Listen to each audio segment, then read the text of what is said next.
कार्यकारिणी व्यवस्था. हॅलो. मी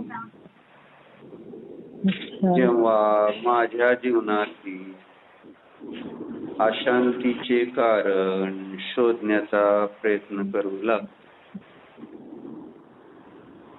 तेव्हा स्पष्टपणे लक्षात येते की 24 तास सतत काहीतरी करण्याची, बनविण्याची, मिळविण्याची किंवा दूर करण्याची मी जी ही धावपळ करीत आहे, तीच तर अशांती आहे. अशांती काय?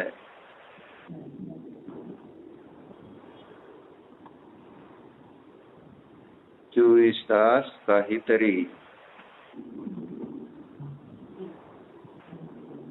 करण्याचे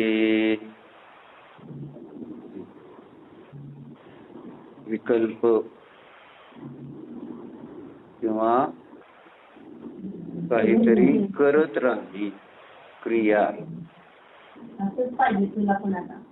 क्रिया केला नाही तरी विकल्प चालू.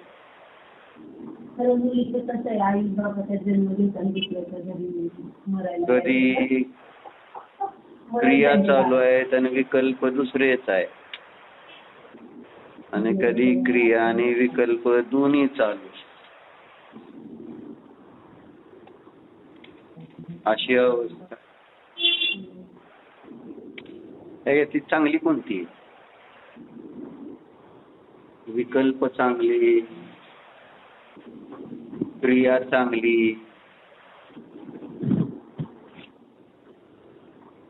विकल्प आणि क्रिया दोन्ही चांगली.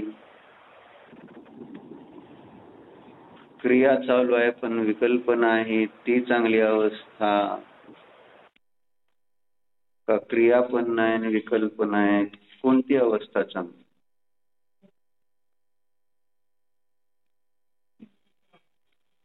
कोणतीच नाही. काय दगड आहे का आपण?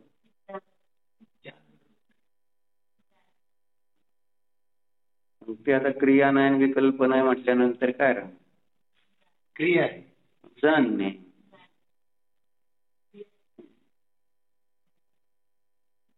क्रिया म्हणजे इथं अभिप्रेत आहे ते मनाने, वचनाने. मूळतः कायाने जी क्रिया केली जाते ती वचन आणि काय हे क्रियेच्या अपेक्षेने मुख्यतेने सांगितले जात, आणि मनाची चर्चा येते ती विकल्पाच्या मुख्यतेने येते. मन विकल्प करत क्रिया करण्याच, काहीतरी करण्याच, आणि मग ते मनामध्ये उत्पन्न झालेल्या विकल्पांना कार्यान्वित करतात वचन आणि काय.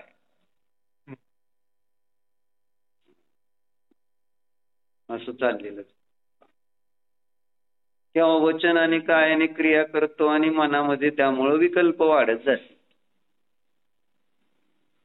दोघांचा संबंध आहे ना, चरणाचा, द्रव्याचा, क्रियेचा आणि ज्ञानाचा, दोन्हीचा संबंध आहे.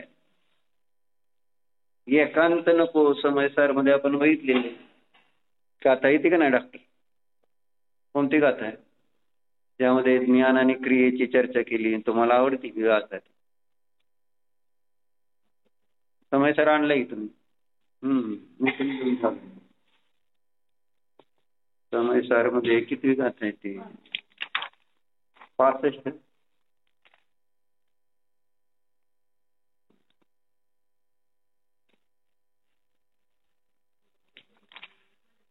हा, बरोबर.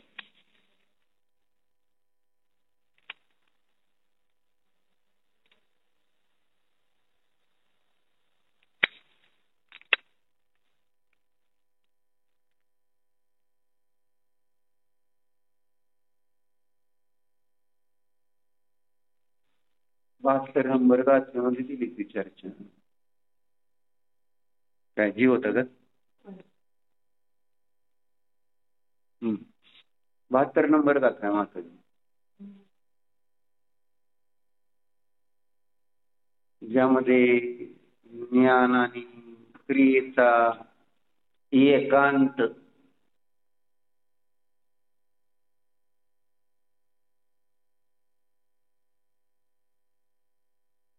तो आश्रवाचं बंधाचं कारण. ज्ञान आणि क्रियेचा एकांत. आणि जर त्यांची मैत्री राहिली तर ते आश्रवातून बंधातून मुक्त होऊ शकतो. गाथा काय? शीर्षक आलं की नाही, कथम ज्ञान मात्रा देव बंध निरोध इतिचे. त्याचा प्रश्न विचार. ज्ञान मात्राने बंधाचा अभाव कसा बरे होतो? कारण मागच्या गाथेमध्ये आचार्याने सांगितलं, जय्याई मेन जीवेन आदासवान तहेव नादम हो दिवसे संतरम तय्यान बंधोसे. बरोबर आहे. जेव्हा हा जीव आत्मा आणि आश्रव यांच्यामध्ये अंतर जाणतो त्यावेळेस त्याला बंध होत नाही.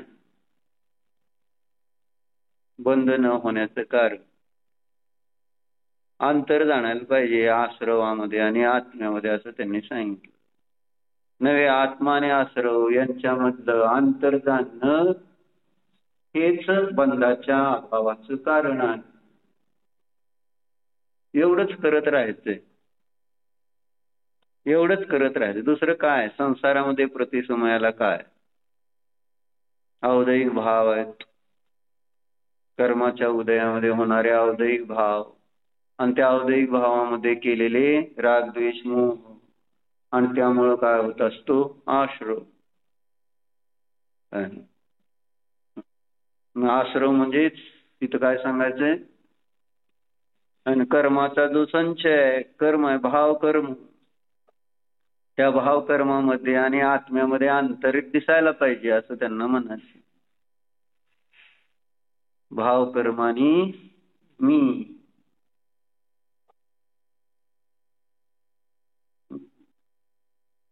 मी दिसला पाहिजे. त्याच्यासाठी ध्यान करायचं. आम्हाला करायचं ध्यान करायचं. मी नाही दिसल्यानंतर काय?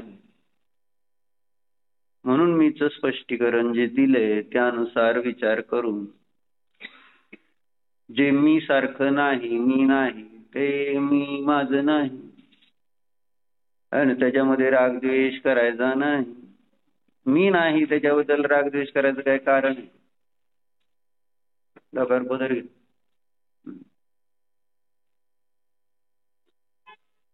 जे आपलं नसतं त्याच्याबद्दल कोणी रागद्वेष करत नाही. तुम्ही आता राजा डॉक्टर बद्दल काय रागद्वेष करताय का? काय संबंधच नाही. तुम्ही नाही, तुमचा काय संबंध नाही, नाहीच की. तसं आहे ते. मी नाही असं तुम्हाला माहिती आहे, पण शरीर आहे तुमचं म्हटल्यानंतर तुम्ही शरीर आहे. हो, राजे डॉक्टर वेगळे आहेत, तसं शरीर पण वेगळंच आहे. मी नाही ना ते. त्याला जसं वेगळं जाणलं, त्यांचं सुखदा त्यांना त्रास होतोय. समजा राजे डॉक्टरला त्रास होतोय, त्यांना बीपी वाढलाय आहे ना, गोळ्या खावा लागते, सारखं त्रास वाढलाय त्यांचा जरा. तुम्हाला काय त्रास आहे का त्याचा? काय नाही. शरीराचा बीपी वाढल्यानंतर राजे डॉक्टरला का त्रास व्हावा हीच मला कळलं नाही. बीपी वाढलाय शरीराचा आणि त्रास होतोय डॉक्टर जीवाला. बीपी कोणाचा वाढतो? डॉक्टरचा. शरीराचा बीपी. जीवामध्ये तर ब्लडच नाही, रक्तच नाही, आणि मग प्रेशर कुठं नाही येणार त्याच्यात? काय जीवाचं वाटतो? रक्त रक्त रक्त कोणामध्ये असतं? बीपीचा फुल फॉर्म काय? Blood pressure. ब्लड कोणाचं असतं? शरीरात असतं, जीवाचं. मग जीवाचं काय वाढलं? म्हणजे आपण त्याच्याबद्दल आपलेपणा काल ती 7 दिवसानं आहे ना तो आहे ना शरीरामध्ये होणाऱ्या बदलाला आपण आपलंसं करतो अध्यवसान भावाने. अध्यवसान भावाने काय केलं? ते माझं आहे आणि मला ब्लड प्रेशर आहे असाच विचार होतोय ना आणि म्हणून मग त्रास होतोय ना आणि मग त्रास होतोय म्हणजे आता मला मरावं लागतंय का काय? भीती तर त्याची पण वाटते कधी मरणार मग.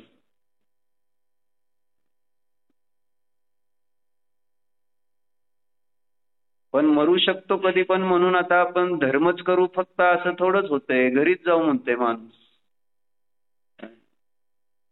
तर आता येताना आम्ही म्हटलं गाडी आहे यांच्याकडं मला म्हटले गाडीत चला आणि लोक परत जाऊन जेवायचं म्हटलं चालत जाऊ.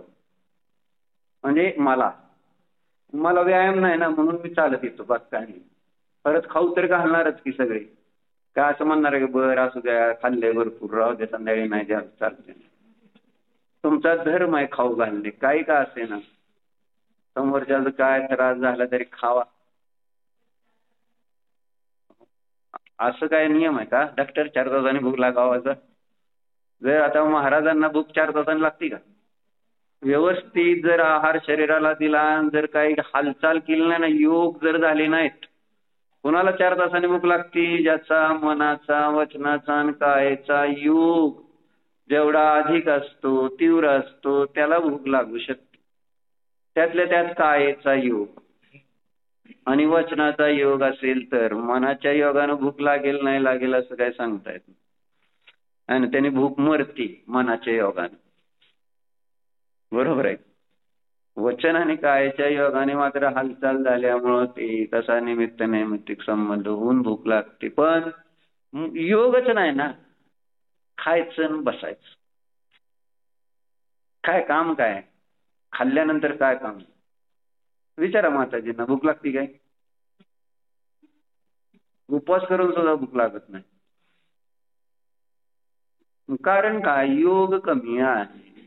योग कमी असल्यानंतर 6-6 महिने असे जीव आहेत त्या बर्फाळ प्रदेशामध्ये असे बेडकं 6 महिने असे ते असा बर्फाचा गोळा झाल्यासारखा दिसतो. ते जिवंत आहे का मेलेला आहे कळत नाही. मी बघितलं प्रत्यक्ष त्यांनी दाखवलं होतं डिस्कव्हरीवर तसल्या ॲनिमल प्लॅनेटवर. आणि ते म्हटले तुम्हाला इथं बर्फाचा गोळा वाटते त्यांनी घरी आणून ठेवला तिथं. मग हळूहळू त्या कॉमन टेम्परेचरला तो वितळत गेला आणि त्याच्या आतमध्ये जिवंत बेडूक. नाही असं काय नाही. आणि असे अनेक कारण तिकडे बर्फ पडायला लागला की तिथलं काय खायचं प्यायचं सगळं संपलेलं असतं त्यावेळेस सगळा योग थांबवून निवांत बसतील ते लोक. ते प्राण्यांचं काम काय? खाल्ल्यानंतर लय हालचाल करत नाहीत ते. योग कमी केला की विषय कमी होतो जेवायचा. असू दे भूक लागती सारखी असं काय नाही पण सांगायचं की ब्लड प्रेशर मग वाढतंय असं म्हणत होते ना.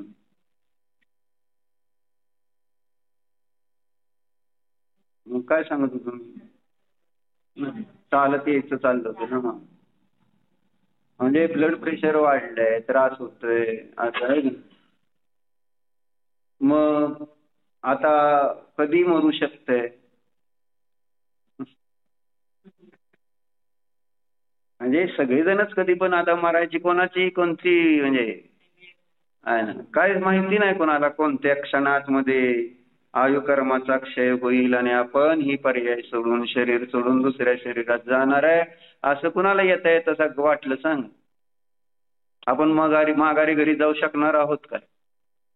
पण माघारी घरी जाऊन काय काय करायची कामं ठेवून आलाय सांग. आणि डोक्यात घेऊन आलाय ते सांग. ती गोष्ट सांग. म्हणून मी डॉक्टरांना म्हटलं चालत जाऊ गाडी जाऊन. गाडी लावायला पण जागा नसते म्हटलं चालत. बरं म्हटलं तर माझं ऐकावं लागलं त्यांना गपचीप झालं. पण गाडी म्हटले माझ्या मागच आली गाडी. म्हटलं गाडी काय नाही म्हटले शास्त्र सुटलं की जायचं लगेच परत उशीर होतो. म्हटलं इथं आत्ता म्हणताय मग आत्ता मरणार आहे. पण गाडी मात्र जवळ पाहिजे घरी पोचायला. म्हटलं हीच जर घाई आपण मोक्षाला जाण्यासाठी केली असते असंच जायचंय आता संपलं की मोक्षाला जायचंय असं ध्येयच नाही खरं तर. असं जाणवतं सारखं. आपल्याला कोणाला संसारातून सुटायचे का नाही हे आपण कधी विचारात बघितले का आहे का? म्हणायला काय जाते सगळ्याला शास्त्राला बसल्यानंतर हो मला जायचं, पण एकदा मोहामध्ये अडकलो घरच्या, शरीरात तर असतोच आपण आहे ना, आणि पुन्हा बाहेरचे संयोग असतील, कुठं आपल्याला असं वाटत नाही की आपल्याला हे सगळं सोडून मोक्षाला जायचंय म्हणून. म्हणजे मला आज सकाळी पूजा करताना जाणवलं देवाकडे बघताना, जेव्हा जेव्हा ते म्हणजे आज समुच्चय पूजन करताना नसे घातिया कर्म अरहंत देवा बघत होतो. खरोखर वा तुमचे घाती कर्म नष्ट झालेत, माझे कधी नष्ट होणार? म्हणजे कुठंतरी एक त्यांच्याशी उपयोगाला जोडून एक भाव असे झाले की मी काय करतोय, ह्या जीवाचे तर 4 घाती कर्म नष्ट झालेत, असे ते अरिहंत. म्हणजे असं एक जाणवत होतं या जीवाने किती मोठं काम केलंय. ज्ञानावरण, दर्शनावरण, मोहनीय, अंतराय कर्म नष्ट केले ना, ते समोर दिसते. तुम्ही बघता का शोभा की तसं काय? आणि तुम्हाला असं वाटतं का मग आपलं कधी नष्ट होणार? काय जाऊ दे, तुमचं ते झालं नष्ट न बस झालं. मला काय करायचंय, ही आर्गी घ्या तुम्हाला, आपलं मला जाऊ द्या घरी. दुसरं काय काम आहे? 3 मजल्याच्या देवाला अर्घ्य देऊन यायचं का नाही? चांगला आहे, पण विचार तर करायला पाहिजे का नाही देवाला बघताना नसे घातिया. हे उभं असं वाटत होतं, छान वाटलं मग मला, किंवा खरोखर तुम्ही केलेत नष्ट कर्म. म्हणजे जरा वेळ बघा म्हटलं का नाही, मा तुम्हाला म्हटलं नाही देवाकडे बघत जावा म्हणून. बघता का तुम्ही पूजा करताना? बघत राहायचं, बघत राहायचं. जे म्हणतोय आपल्याला, जे पाठ असते पूजन अर्चन, तर ते पाठांतर आहे, तर मग त्यांच्या संबंधी ती चर्चा आहे तिथं तर बघा ना त्यांना. त्यांचंच पूजनामध्ये गुणगान भगवंतांचंच असतं ना, मग त्यांचं गुणगान आहे त्यांच्याकडेच आपण बघणार नाही तर मग काय उपयोग काय त्या गुणगान करण्यापाठीमाग? भाषित तर व्हायला पाहिजे का नको की हे असे आहेत, हे समोर बसलेले जीव असे आहेत, हे त्यांचे गुण आहेत. पण पूजन करताना कुठं लक्ष असतं? कोणती पूजा दिली आज तेजलताई? एकतरी यायचं 10ला, आणि मग सासूबाई बाहेर उभारलेत म्हटल्यानंतर 1 मिनिटात दर्शन करून परत मोटरसायकल स्पीडमध्ये 100च्या स्पीडने यायचं, 200च्या स्पीडनं जायचं. काल बघितलं त्यांचा स्पीड, आम्ही कसला स्पीड होतं काल, नाही आजच बघितलं. म्हटलं हळू हळू हळू देवाकडे चाललाय, देवाकडेच जात चालू. म्हणजे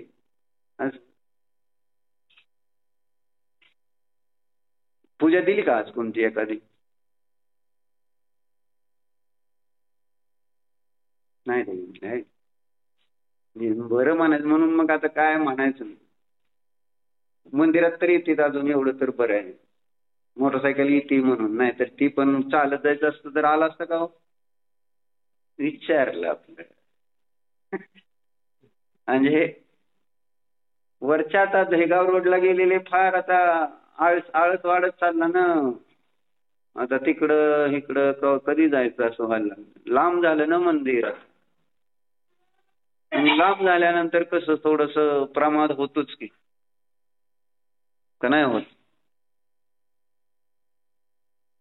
होतं हळूहळू प्रमाद. एक तर पहिल्यांदाच इतकी रुची नसते, ते गुण आपल्याला आवडतात असं नाही, देव आवडतात असं नाही. परंतु एक भीतीने करू, कधी कुठल्या तरी प्रेशर असतं आपल्यावर, किंवा जावं लागतं, जायला पाहिजे, नाही गेलं तर कोणतरी काहीतरी म्हणेल, प्रेशर असेल ना जावं लागतंय म्हणून.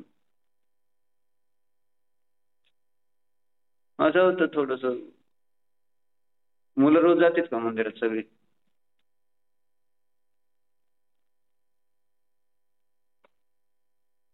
रोज जाते? बघितली तर 3 तर पोरं आहेत, त्याच्यातले 1 तर आहे पुण्याला. मग 2 माहिती नाही का तुम्हाला कुठं असतात का? तुम्ही नसता घरात का? मुलं असते त्यावेळेस तुम्ही नसता, तुम्ही असता त्यावेळेस माहिती मुलांची ठेवता का नाही? सगळी ठेव जातात का नाही? जातात. अच्छा. मग पूजा करायला पाहिजे का नको शांततेनं गुणांची? आणि का करायला पाहिजे तर आपल्याला तसं व्हायचंय म्हणून म्हणून मी सांगतो. सकाळी आज जे आनंद आला ते आपलं सांगितलं. म्हणजे असा विचार करते क्वचित येतो, ते पण त्याच्यासाठी भाग्य लागतं. म्हणजे रोजच विचार असा येतो असं नाही आहे. कर्माने संधी द्यायला पाहिजे ना असे चांगले विचार करण्यासाठी. कर्म काय आपल्याला सहजासहजी सोडणार आहे काय? किती प्रकारचं कसलं कसलं अध्यवसान करून बंद आणि पंचम काळात जन्मलेल्या जीवाला फार कमी विचार येणार आहेत असे चांगले. संधी देत नाही कर्म, आणि मग मिळालेली संधी वाया घालवणं हे काही योग्य वाटत नाही. म्हणून रोज पूजन म्हणतात. नातेपुतेमध्ये असताना अडचणीला मोकळीक सोडून रोज पूजा करेन.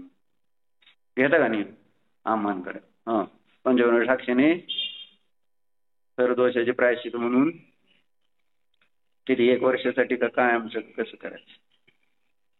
परत टाइम लिमिट महत्वाचा असतो. मी म्हणून थांबतो बाबा, कारण शक्तीनुसारच सांगितलेलं करायला. शक्तीपेक्षा जास्त कसं सांगणार? हा, किती? 1 वर्षासाठी मला म्हणते. हा, 1 वर्षासाठी अडचणीला मोकळीक सोडून नातेपुतेमध्ये असताना पूजा, देवपूजा बरं का, नाही तर पूजा लय प्रकारची असते. देवपूजा करे. जाऊला आहे का नियम? हा, ईर्ष्या तर इथं तर असावी की रिंग मास्टर, सॉरी स्नेहात आहे. ईर्ष्या आहे का? होय, मला त्याला दिला आणि मला नाही दिला म्हणून असं भांडण का केलं नाही? त्यांनाच देताय तुम्ही सगळं नियम. काय काय नियम घेणार? करायची का नाही करायची म्हणून? पुन्हा कोणाला घ्यायचे नियम? म्हणा सगळेजण मिळून, मग ज्यांना ज्यांना घ्यायचे त्यांनी पटकन. दीपालीत आहे, पूजन करावं. एक तर पूजन करा, शांततेनं करा, जरा देवाबद्दलचं. परत मिळणार एक तर कमी आयुष्य आहे आपलं, ह्याच्यात देव देव आपल्याला भाव, आपले इंद्रिय शिथिल होतील, शरीर शिथिल होईल. काय उद्या एकतर बालपण गेलं असं आतापर्यंत थोडं आपण आता समजू लागलोय शास्त्र वगैरे, तर आता ही मिळालेली संधी अजून किती दिवस आपल्याला हे जमणार आहे माहिती नाही. उद्या अजून काय होणार आहे माहिती नाही. परत देव मिळतील असं सांगता येत नाही. असे चांगले चांगले स्वप्नातही घ्यायचंय का नाही? हा, अवघड आहे काय? हो म्हणतात का? म्हणा ज्यांना ज्यांना घ्यायचे ते. पंचकर्ण साक्षीने तुम्हाला आहे का? बरं म्हणा की, काय होत का नियम असलं तर. सर्व दोषाचे प्रायश्चित म्हणून किती 1 वर्षासाठी घेताय सगळे? 1 वर्षासाठी नातेपुतेमध्ये असणारे नातेपुते, बाहेरचे बाहेर बरं का, लासुरनेवाले. नाहीतर नातेपुतेमध्ये येऊन करावं लागेल, बाकी काय नाही. हा, 1 वर्षासाठी हा अडचणीला मोकळीक सोडून देवपूजेचा नियम करत आहे असं म्हणायचं. आणि 9 वेळा नमस्कार मंत्र म्हणून आशीर्वाद घ्या आम्हाला.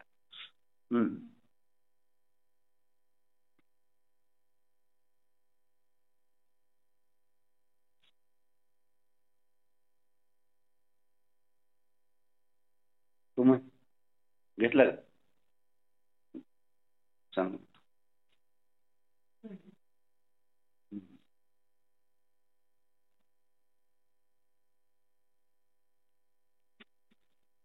काय सांगतोय? नसे घातिया असं म्हणलं. एक ती पहिली ओळ म्हणली, आणि हे अरिहंत भगवान तुम्ही घाती कर्म नष्ट केलेत. विचार तर करायला पाहिजे का नाही? घाती कर्म नष्ट केले म्हणजे म्हणजे जे आपल्या गुणावर आवड टाकणारे असे ज्ञान, दर्शन, श्रद्धा, चारित्र, वीर्य, आणि ते गेले की विषय संपला ना. मग असं आपल्याला वाटायला पाहिजे का नको आपले पण तसे नष्ट? कसं कसं होणार? काय म्हणजे माझं व्हायचंय, करायचंय का नको आपल्याला? त्याची एक फिलिंग यायला नको का आपल्याला की खरोखर हे कर्म दुःखकार घनेरे बुद्धिवंत तिने निर्वेरी, हे सांगायचं. हेच तर दुःख सांगायला लागलेत नाही तर आचार्य 72, 73, 72, 74 गाते. आश्रव भाव विपरीत स्वभाव आले, दुःख रूप आहे, है ना, पवित्र आहे. असं सांगायला लागले ते. वाईट आहे हे सगळं कर्म.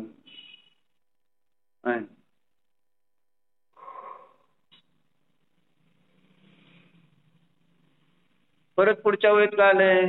दरस ज्ञान सुख बल अनंत के धारी. थांबलं असं म्हणजे मन थांबलं माझं थोड्या वेळ त्यावेळेस त्या विचारानं. पुढचं म्हणायचं चालू होतं तोंडानं बाकीच्यांचं, पण माझं मन तिथं थांबलं होतं. केव्हा? दर्शन ज्ञान सुख बल आहे ना, याची अनंतता आपल्यामध्ये प्रगट झाली. याला धारण केले अनंत ज्ञान दर्शन सुखाने वीर्याला. म्हणजे हे मला कधी मिळणार? आनंद ज्ञान दर्शन सुख वीर्य. म्हणजे हे भगवंतांच्या दर्शनाचं पूजनाच्या निमित्तात कधीतरी भाव होतील, पण करायला तर पाहिजे. नाहीतर आपलं आपण आलो नमस्कार मंत्र म्हणून पाया पडून गेलो तर काय होणार? एक व्यवहार पूर्ण केलेला. जसं आजकाल व्यवहार पूर्ण कुठल्या कार्यक्रमात केला जातो? लग्न. आजकाल आता लग्न म्हणजे एक व्यवहार पूर्ण करण्यासाठी फक्त ते पण मी सांगितलं एक दिवस काय की बाबा आता लग्नाला जातच नाहीत माताजी कोणी जास्त. आता दांडियाला जाते. आपल्या शास्त्रात दांडियाचं आहे का काही? घ्यायचं दांडिया म्हणून आदल्या दिवशी संध्याकाळी कार्यक्रम घेते डान्सचा. पूर्वी संगीत म्हणून एक भजनं वगैरे म्हणायची पूर्वी. आता दांडियामध्ये डान्स आणि खाणे हे 2 प्रोग्राम संध्याकाळी असते. संध्याकाळी 7 ते रात्री 10-11 पर्यंत असतो तो प्रोग्राम. त्याला हजेरी लावणारे असते. आणि काल तर एक लेख आला, मी सगळ्याला टाकलाय पण आहे ना. आता म्हणजे त्या संध्याकाळी जे कार्यक्रम ठेवते त्यावेळी जे खायला वस्तू ठेवलेली असते, आणि त्या खायला ठेवलेल्या वस्तूंची नावाबद्दल आले ते चर्चा. वाचलं का? आहे ना. व्हेजिटेरियन जेवणाचं कार्यक्रमाला एक गेले होते काही लोक आहे ना, आणि तिथं जे जेवण होतं म्हणजे संध्याकाळी जे वेगवेगळे पदार्थ असते तर जेवण नसतं संध्याकाळी. रात्री म्हणजे पिझ्झा असलं, पाणीपुरी, भेळ असले काय काय पदार्थ रात्री. आणि तिथं आपले लोक जास्त खातील जास्त, आणि असं होतं ते. मग त्याच्यात काय लिहिलं होतं? कसला तरी कबाब, व्हेज बिर्याणी. म्हणजे जी अशी बिर्याणी कबाब किंवा अशी काय आता 3रं 4थं अशी 4-5 नावं त्यांनी दिलेली होती त्या प्लेट्स, नॉनव्हेज नाव. त्याचा अर्थ काय होतो हे त्यांनी खाली जाऊन लिहून दिलं की कबाब म्हणजे काय असतं किंवा बिर्याणी म्हणजे काय असतं. हे सगळे मांसाहारी पदार्थ. आणि आता ती नावं आपल्या व्हेज वस्तू म्हणजे शाकाहारी वस्तूंना असली नावं दिलेली. आणि त्यावेळेस तिथं एक मनुष्य आला. म्हणले मी इथं कुठल्या निकाह म्हणजे त्याच्या पार्टीला आलोय काय का लग्नाला आलोय म्हणले. असं म्हटलं. भांडत होतात. एकतर म्हटले ते काढून टाका, नाही तर तुमचं ते नाश्ता तर बंद करा. ते म्हणजे लिहिलेलं सगळं. आणि आज नाव आहेत, उद्या साक्षात वस्तू पण खाल्ली जाऊ शकते. असंच क्रमाने येत जातं. असे म्हणजे हळूहळू हळू आपल्यामध्ये पाप प्रवेश करतो. असं होत असतं. काय आपल्याकडे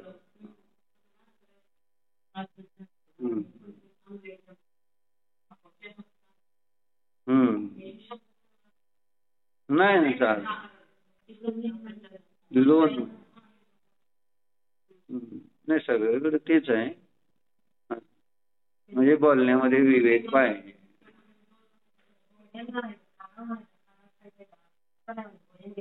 खाना सुद्धा म्हणायचं ना.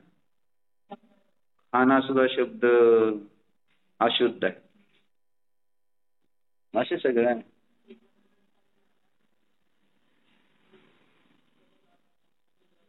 हो, सुबल सागर महाराज.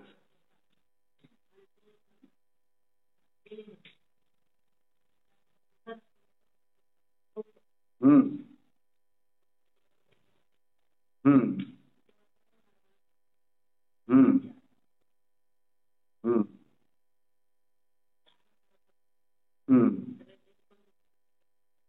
हम्म.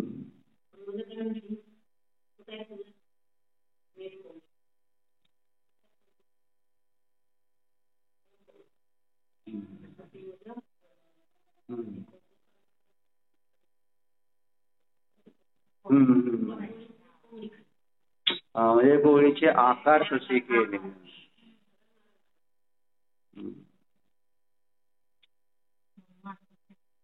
हम्म. नाही बरं.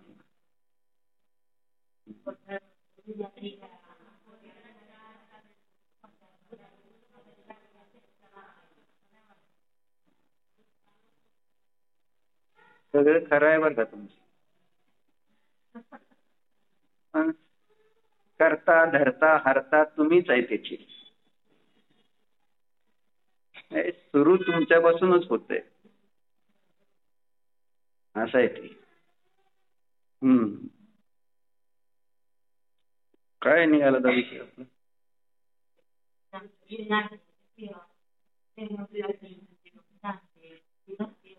झाले की सांगितली 2 वळी म्हणून गुणांचं. पण मध्येच दांडियाचं काय निघालो.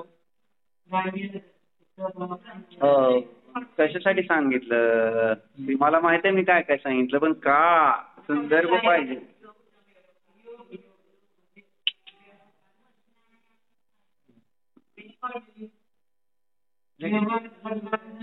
हा लग्नाला जाणं हा एक मंदिरात जाणं एक फॉर्मॅलिटी असं सांगायचं तुम्हाला.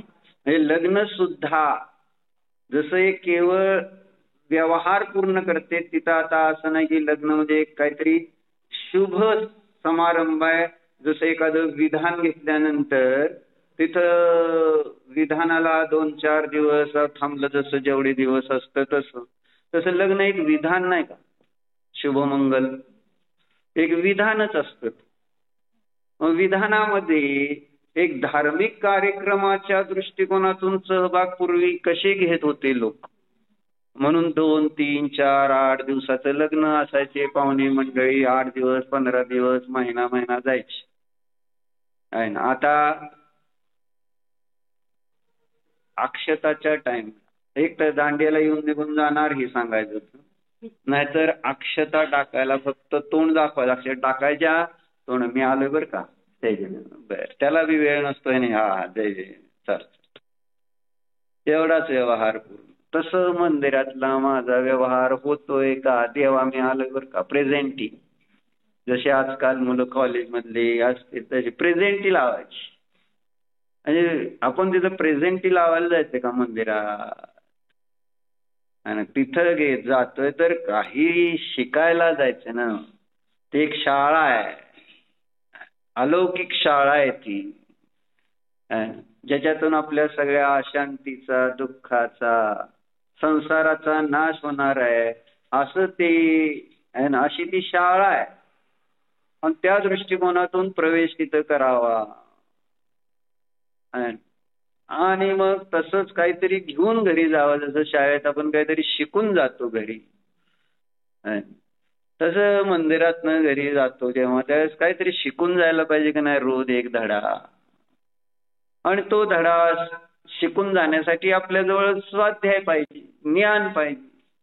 जर आपण स्वाध्याय ज्ञान अभ्यास असेल तर आपोआप आपण नवीन काहीतरी रोज मंदिरातल्या देवदर्शनानं घेऊन जाऊ आपल्या बरोबर. आणि त्यामुळे आपल्याला लाभ होणार. त्यासाठी पूर्ण करायचं नाही. धर्म हे पूर्ण करण्याचं काम नाही. आस्था निर्माण आस्थेचं कार्य धर्म. आस्था म्हणजे श्रद्धा. कुठेतरी आस्था बसायला पाहिजे का. जी संसारावर आहे माझी आस्था श्रद्धा किती आहे आपली. नीलम का गेलं का नाही कानातलं. आणि किती चिंता सगळीकडे चर्चा कानातलं गेलेल्याची. तेच की. पण शोधलं तसा आत्मा शोधलाय का. माझा आत्मा कुठं पडलाय म्हणून. म्हणजे ह्यांचं काल सोन्याचं कानातलं काहीतरी एक पडलं. आता मग आता कुठं पडलं काय कधी पडलं हे माहित नाही. पण हिथं आल्यावर पडलं असं त्यांचं असं म्हणणं आहे. ते कसं काय मग पडलंय कानातलं बरं काय. मग किती टेन्शन. इथं येऊन बघितलं, कुठं जिथं नव्हतं गेल्या किंवा आहे ना पडणार नाही अशा सगळ्या ठिकाणी फिरून आले. कारण त्याची व्हॅल्यू होती 20,000 रुपये साधारण. कारण मी विचारलं, आपलं मोठं होतं एकतर परवा कार्यक्रमाला चांगलं घातलं होतं त्यांनी, त्यांच्या घरचा कार्यक्रम होता त्यामुळे मोठं जरा घातलं होतं आणि त्यातलं एक पडलं. काय मग पडलं म्हणजे साधारण 25,000चं पडलं असेल असं माझा अंदाज. बरोबर आहे? किती तोळ्याचं होतं बरं सांगा, मी सांगतो व्हॅल्युएशन. दोन्ही कानातलं मिळून सांगा किती तोळ्याचं होतं. माहित नाही काय म्हणायला झालं, सोन्याचं तर होतं ना? नाहीतर जर खोटं असतं तर शोधलं असतं का? सोन्याचं होतं. आत्मा सोन्याचा करायचा जो नाही तर त्या सोन्यालाच इम्पॉर्टन्स असं झालं की ते 20,000 पण व्हॅल्यू दिली ना त्याला, पैशातून व्हॅल्यू दिली. मला पैशाची व्हॅल्यू समजली, परंतु आपल्या गुणांची किंमत कळली का? आपण त्या गुणांना शोधायचा विचार करतो. कुठं पडलाय माझा श्रद्धा गुण, कुठं आहे ज्ञान, कुठं आहे चारित्र्य, ढूंढते रे जाऊन. कधी आपण त्या गुणांना हुडकण्याचा प्रयत्न जर करतो का? असे हरवले ते गुण रत्नत्रय, असं हरवलंय की आपल्याला सापडता काय, हुडकायचाच विषय नाही ना. पडलं याचं भानच नाही. रत्नत्रय कुठं आहे माझं म्हणून, माझं सम्यक दर्शन, माझं सम्यक ज्ञान, माझं सम्यक चारित्र्य नावच माहिती नाही तर मी शोधणार कशाला आणि लागून? कधी शोधलंय रत्नत्रय कुठं आहे म्हणून माझं? म्हणून आचार्याने लिहिले का नाही समजसार दंसन चरित्ता किंचिनत्थी दुःचेदने विषये दंसन नान चरित्तम किंचिनत्थी दुःचेदने कम्मे दंसन नान चरित्तम किंचिनत्थी दुःचेदने काय. 3 गोष्टी त्याने. दर्शन, माझं ज्ञान, माझं चारित्र्य विषयांमध्ये नाही. माझं दर्शन ज्ञान चारित्र्य कर्मामध्ये नाही. माझं दर्शन ज्ञान चारित्र्य शरीरामध्ये नाही. असं सांग. राहू दे राव, मी सांग मग मला हुडकून सांगता येत नव्हती का? बरं हुडका. काय करायचं आपल्याला? मी काय सांगतो तिकडे लक्ष द्यायचं. हेच तर चाललंय प्रॉब्लेम. जिथं हुडकायचं राहिलं या पुस्तकात कुठं आहे का आता? अरे मी सांगतोय हरवले कुठं हुडकते त्या म्हातारी सारखं काम आहे. हरवली सुई घरात सोबत शोधायची रस्त्यावर. कायम पुस्तकात शोधायचं काय झालं शास्त्र एवढं.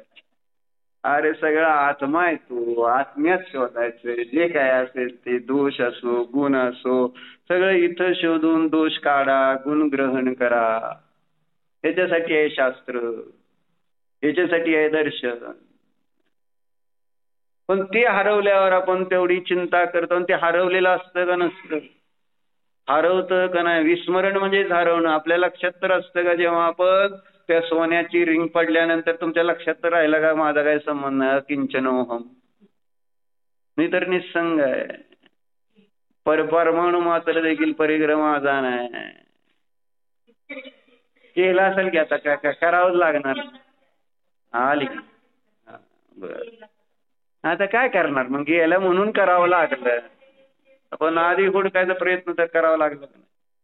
पुरुषार्थ तेवढा तर होय का? मग तीच आम्हाला म्हणायचं आहे, पुरुषार्थ इथं करा ना.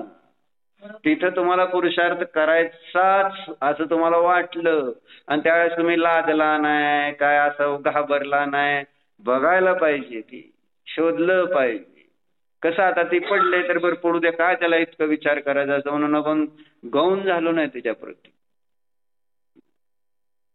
शोधलं आपण भले काय का असेल. मग इथं केव्हा शोध? आपले गुण कुठं आहेत? आपल्याजवळ आहेत तर आपले गुण. सगळे आम्ही कुठंतरी ठेवून टाकलेले आहेत सगळे आपले गुण. पुस्तकात ज्ञान आहे आणि विषय भोगात आनंद ठेवला आणि शरीरामध्ये श्रद्धा ठेवली. कुठं ठेवलंय आपण? आपली श्रद्धा कुठं आहे? शरीरात आहे. शरीरावर आहे. असमान जाती द्रव्य पर्याय काल वाचलं का नाही? असमान जाती द्रव्य पर्यायावर माझी पूर्ण श्रद्धा आहे. म्हणजे इथं माझी श्रद्धा गुण आत्म्यात नाही ना माझा गुण माझ्या मध्ये नाही. मी तो असमान जाती द्रव्य पर्यायामध्ये ठेवून टाकला. ज्ञान मी असंच बाहेरच्या पुस्तकात बाहेरच्या विद्येमध्ये ठेवून टाकलं. तिथंच शोधतोय. आणि म्हणून त्याच्यासाठी किती प्रयत्न आहेत आपले. ज्ञान कुठनं आणायचंय? कुठनं मिळतं ज्ञान? बाहेरनं मिळतंय का आत असतं ज्ञान? केवळ ज्ञानाचा पिंड मी, आणि त्याला सोडलं आणि शोधतोय कुठं मी केवळ ज्ञान. मगरीसारखं झालं का नाही? त्या मगरीसारखं पाण्यात राहून पाण्यात ताण लागली त्या मगरीला. मासा पाण्यात राहतो ते ताणलेला आहे, मला ताण लागली, जरा आधी मला पाणी द्या. मग चेष्टा वाटते का नाही तिथं? यार पाशा पाण्यात आहेस तुला का? नुसतं तोंड उघडलं तर पाणीच पाणी गट्टा गट्टा पिता येईल आणि म्हणतोय मला ताण लागली. आपल्याला हसू येतं त्यावेळेस की मासा पाण्यात राहून जलमे मीन प्यासी, आणि मला ऐकून ते येतंय हसू.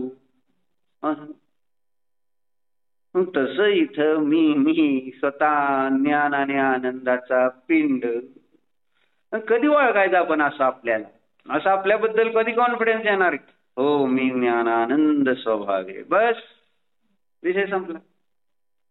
आता काय कुठं आपल्याला हात पसरायचे आणि कुठं बाहेर बघायचं? मी ज्ञान आनंद स्वभाव आहे, विषय संपतो ना. आपल्या जवळच आपलं आहे ना, आपला स्वभाव आहे तो, वस्तू स्वभाव आहे हा, तो कुठं बाहेर नाही. बरी जागा विसरलास, बरोबर. सगळं येते तुला. मला येताना डॉक्टरांनी पण बऱ्याच गोष्टी सांगत होते. मी त्यांना सांगत होतो ते मला गोष्टी सांगत होते. आहे ना, ते मरणार, उद्याचं मरणार माहिती नाही. लई डॉक्टरांनी सांगितलं. युधिष्ठिर पण असंच म्हटलं, तू उद्या दान देतो म्हटलं भीम, तर उद्याची काय गॅरंटी आहे? लगे गोष्ट सांगितली. आणि मग तुम्ही घरी जायला तयार आहे म्हटलं, उद्याची गॅरंटी नाही म्हटलं. फोकस तर करा, शास्त्राला चाललंय आणि त्यांना आता शास्त्र ऐकायचंय मला. आणि थोडा वेळ जरा त्याच्यामध्ये आपण गुंतून जावा ना, जसं सिरियल मध्ये तुमच्या पेशंट्स मध्ये तुमच्या रोगामध्ये गुंतून जाता तुम्ही. त्यामुळे असं विचारलं असा चेहरा का पडलाय, मग ह्यांनी तर काय सांगितलं नाही. मग बायकोला विचारलं तर दुसरं काय झालं माहिती नाही, झालं पण असं दुसरं काहीतरी आहे ना. पण यांनी आपलं सांगून टाकलं असं असं आजारी आहेत आणि त्यांना एकदम गरम झालं आणि परत एकदम त्यांनी अतिरेकी गार घेतलंय आणि मग त्यापासून बरं वाटलं असं सांगायला. मग इन्व्हॉल्युशन किती आहे त्या पर्यायामध्ये, त्या अवस्थेमध्ये. ठीक आहे, यह भी बीत जाएगी, आलंय ना. आहे ना, शांत नाही म्हटलं ना. घाई गडबड कुठल्याही कामाची, असं आजारी पडलाय ना, दमाने आजारी पडलाय तर दमानीच जाऊ द्या ना. आत्ता आलं की, हा ना, आधार आलेला पण दमानीच असतो, एकदम आलेला नसतो. पण घालवायचा कसा असतो? आणि मग पटकन घालवायचा ना, आता ती अँटीबायोटिक्स प्रॉब्लेम करते, बाकी काय दुसरे त्रास. जाईल ना, दमानी जाईल, गडबड काय. इन्व्हॉल्युशन मला सांगायचं त्या पर्याय जेव्हा शरीरामध्ये होणारे रोग आहेत आणि त्याच्याशी आपला जो एक चित्रावग संबंधामुळे, मोह असल्यामुळं, राग असल्यामुळं कुठंतरी आपण त्याला थोडंसं अस्वस्थता, आपल्या विचारावर त्याचा परिणाम होतो, कारण आपण इन्व्हॉल्ड आहोत त्याच्याशी. मग मी इथं माझ्या विषयामध्ये केव्हा इन्व्हॉल्व होणार? जसं आपण बाहेरच्या विषयांमध्ये इन्व्हॉल्व होतो, तिथं आपण आपल्या विषयांमध्ये कुठं इन्व्हॉल्व होतो? जसं की हा मी आनंद इन्व्हॉल्व झालो का आपण? त्याच्यावर असं एकरूप होऊन जातो का की असा मी आहे तर असाच? तसं ना, घरी जायचं एवढं पक्क आहे. नाही गेलं घरी तर काय फरक पडणार? दमानी गेलं, जाऊन निवांत. असं होतंय का? शांती नाही म्हटलं. आलेच फक्त शरीरानं आलेत, आहे ना, शास्त्र ऐकायचं म्हणून आले, हे पण बरोबर आहे. पण घरी जायचंय ते त्याच्यापेक्षा डबल. त्याच्यामुळे हिथं येणं, ऐकणं सगळं, मग ते त्याच्यावर त्याचं फळ मिळणार नाही. आलोय बरं, आलोय आता शांतता आहे, बरं तासभर आलोय ना, बरं तासभर काय मला विकल्प करायचं. पण म्हटलं हेच तर झालं, अशांतीचं कारण हेच आहे ना. जायचंय, काहीतरी करायचंय, अजून पोचले नाहीत घरी, पण आहे ना गाडी हिता आणून लावली. मला जर असं म्हटलं ना, काय म्हणायचं, काय जो आहे सो आहे.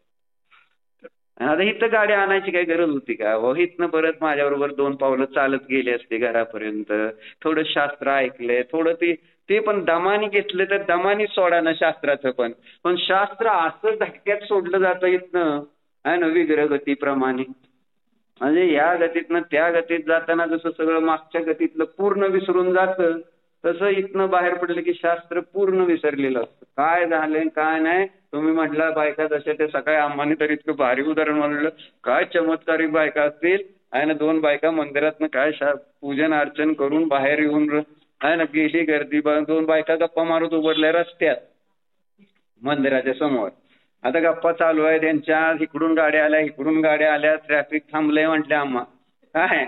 आणि ह्यांच्या गप्पा चालू, लोक हॉर्न वाजत तरी काय नाही. आम्हाला विकल्प झाला, म्हटली काय चाललंय इकडे तिकडे गोंधळ, आहे ना. मग आम्हानेच म्हटलं अहो इकडे यावं जरा. आम्हा काय बोलवतात आपल्याला. मग परत त्या झाल्या त्या, आणि मग माणसं गेली. मग आम्हा त्यांना समजावून सांगितल्या, अरे तुम्ही काय गप्पा मारा, तिथे लोक आजूबाजूला थांबले. खरं वारे वाय काय तुझं. अरे त्यांना जर आजूबाहेर गाड्या आलेल्या आणि हॉर्नचा जर आवाज येत नसेल, ट्रॅफिक जाम झालं तरी हलायला तयार नसतील, तर काय चमत्कार असेल. मला जो बहुतेक बाहेर होते का, गप्पा मारत होते म्हणजे बाहेर नसणार, नाहीतरी एकमेकाचं ऐकू येत असणारच की त्यांना, आहे ना. रंगमा रंगमा रंगमा रे थारा ही रंगमा. कधी कधी नुसतं भजनच म्हणायचं. तन्मय व्हायला पाहिजे, तन्मय. नाहीतर होईल काय.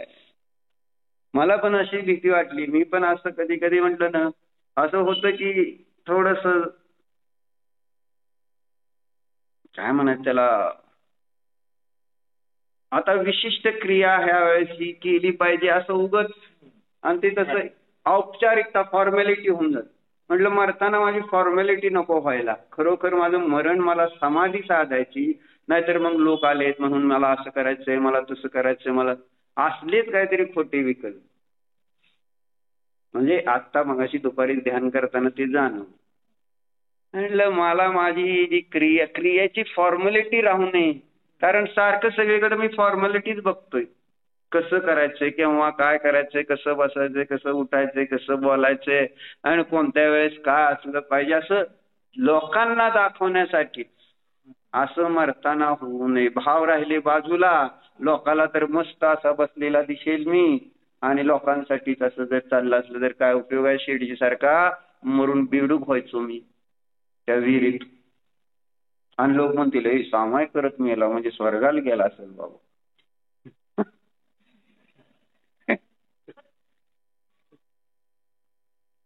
कुठे आहे डॉक्टर तुम्ही? तिथं आहे का दवाखान्यात आहे? नाही, विचारा ना हो. शरीरानं दिसतंय आम्हाला, डोळे आहेत ना, तुमचं विचार दिसत नाही म्हणून विचारलं मी. असं आहे की आपण बाहेरनच प्रयत्न करतोय सगळं. आतली विशुद्धी जे मी आहे त्या मी कडे लक्ष आपलं जाईल. फार महत्वाचा विषय होता ते. हा, म्हणजे जर आपण एवढं वाचलंय ऐकलंय, मग आपण आपल्यासाठी उपयोग नाही, लोकांना सांगतोय करतोय बसतं चांगलं, पण जीवनात काय, मी माझ्यासाठी किती त्याचा वापर केला, हा फार महत्वाचा मुद्दा आहे.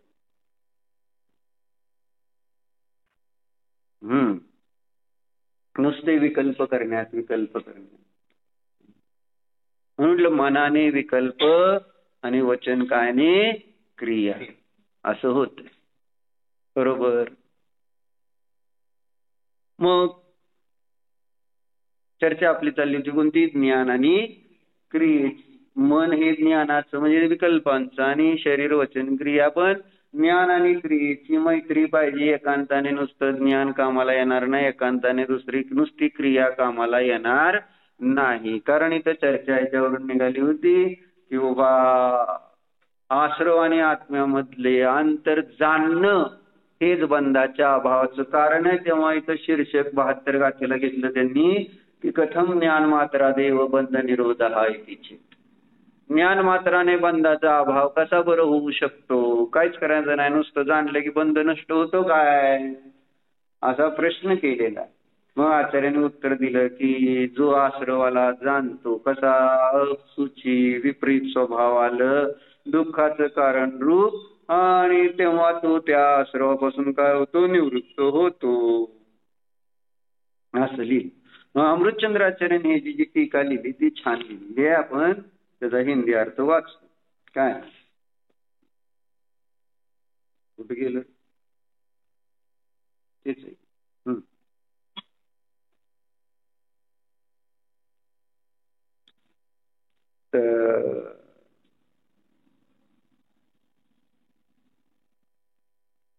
मग आश्रव आणि आत्म्यातला अंतर त्यांनी दाखवलं. आत्मा कसा आहे, चेतन आहे, पवित्र आहे आणि आनंदाचं कारण आहे. आणि आश्रव भाव कसे आहेत, अपवित्र आहे, दुःखाचं कारण आहे आणि विपरीत स्वभाव म्हणजे चेतनच्या विपरीत स्वभाव. ठीक आहे, या दोघांचं स्वरूप समजलं. त्याच्यानंतर चर्चा जब यह आत्मा आत्मा और आश्रव में इस प्रकार भेद जानता है, तुम्हाला सांगितलं आता बरोबर, अंतर जानता है, तब उसी समय क्रोधादि आश्रवों से निवृत्त हो जाता है, क्योंकि उनसे निवृत्त हुए बिना आत्मा और आश्रवों के पारमार्थिक भेद ज्ञान की सिद्धी नहीं होती है. हे सगळं तुम्ही जाणलं कोणाचं काय स्वरूप आहे, पण जाणल्यानंतर आता आश्रवाचं स्वरूप जाणलं, आत्म्याचं स्वरूप जाणलं आणि आता त्या आश्रवापासून निवृत्त नाही झाला आणि आत्मस्वरूपामध्ये प्रवृत्त नाही झाला तर त्याने जाणलं का आश्रव आणि आत्म्याला, असा प्रश्न येईल. दुःखरूप आहे, काय जाणलं, आश्रव दुःखरूप आहे. मग जाणल्यावर काय करायला पाहिजे, कधी सोडतो आपण, मग सांग. आम्हाला कळलं, आपल्याला सांगितलं आश्रवच दुःखाचं का. किती जण आपण त्या दुःखाचं कारण आहे म्हणून त्याला सोडायचा विचार करतोय. जसं शरीरातला रोग दुःखाचं कारण आहे म्हटल्यानंतर त्याच्यासाठी काय म्हणून करायला तयार नाही. आवडत्या सगळ्या गोष्टी सोडल्या नाही, खाण्याच्या आहे ना, म्हणजे जे फिरायचं नव्हतं तुम्हाला ते फिरावं लागतंय. म्हणजे अशा अनेक गोष्टी जे तुम्हाला आवडत नव्हत्या त्या कराव्या लागतील आणि जे आवडत होत्या ते सोडावे लागतील. का तर शरीरातला रोग सहन होत नाही. त्या जेव्हा कधी एकदा मुक्त होतोय, आश्रवातून कधी एकदा मुक्त होणार अशी केव्हा भावना होणार. मला जर आचार्याने असं सांगितलंय आश्रवच दुःखरूप आहे, तुमच्याकडे जेवायला नाही काय ना, आमच्याकडे जेवायला तसं काय नाही. हे यांना जायचं असतं म्हणून विचार, जायचं पेशंट थांबले असतील का, आपणच पेशंट झालो हीच का ना अजून. स्वतःला डॉक्टर म्हणते ती, हे डॉक्टर आहेत ना, राजू डॉक्टर लॉसर्नीचे.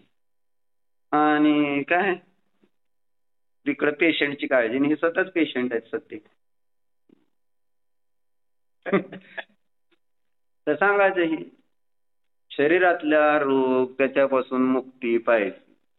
घरात दिसणार एखादं पाल किंवा झुरळ त्याच्यातनं मुक्ती पाहिजे असते का नाही तुम्हाला, लगेच केव्हा पाहिजे असते. राहू दे आता काय घरात आहे तर राहू दे असं वाटतं का झुरळ आणि पाल समोर असलं. एक तर आपण त्याच्यापासून लांब जातो आहे ना, पण ते जवळ नको आहे झुरळ.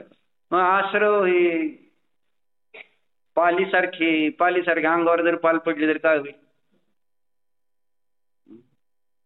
नाही किती टेन्शन, माणूस अटॅक येईल असं ओरडते बायका काय. हा म्हणजे पाल केवढी किंवा झुरळ केवढंच, पण समोरच्या नवऱ्याला अटॅक येण्यासारखं ओरडते. असं होतं का नाही, काय करतं ती बिचार. पण नको आहे आपल्याला, ते आपल्याला वाटतं की त्रास देणार आहे. एक आपल्या डोक्यात बसले, मग आश्रव कधी बसणार डोक्यात त्रास देणार.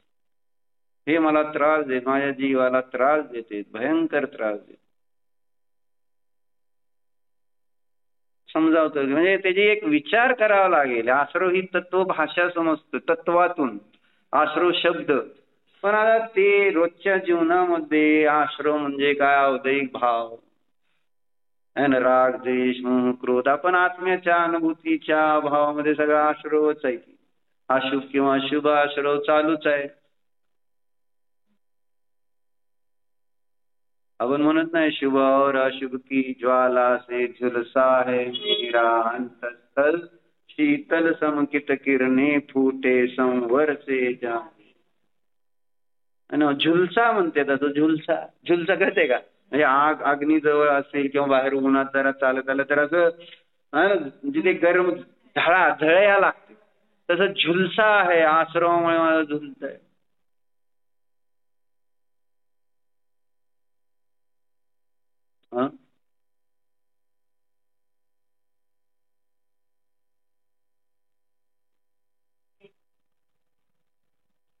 दिन रात शुभाशुभ भाव में से मेरा व्यापार चला करता, मानस वाणी और काया से आश्रव का द्वार खुला है. सगळ्याला येते माताजी, सगळी म्हणते ती बघ. पण कोणाला कळलंय का मन वचन कायचा दरवाजा उघडा आहे माझा. दिन रात, दिवस रात्र माझा व्यापार शुभ आणि अशुभ चाललेला. मानस वाणी और काया से आश्रव का द्वार खुला रहे. केव्हा बंद करायची का नाही दार? रात्री झाल्यावर तुम्ही बंद करता का नाही दार? नाही करत. मग हिथं कधी बंद करायचं? रात्र संसार तर कसली भयंकर आहे. रात्रीची उपमा दिली ना संसाराला, निशास्थानीय संसार प्रवचनसारामध्ये आले. मग भीती वाटत नाही तुम्हाला या संसार रूपी अंधकाराची, मोह अंधकाराची? भीतीला वाटून दार बंद करून घ्यावीत का नाही? नको बा, अंधार मग खाऊन टाकेल मला अंधार. चिंतन करावं लागेल. म्हणून इथं म्हणते जेव्हा ते दुःखरूप आहे तर त्याच्यापासून लगेच निवृत्त व्हायला पाहिजे असं समजलं. आता पुढचं उद्या वाचतो. ओम नमः भगवती आराधना.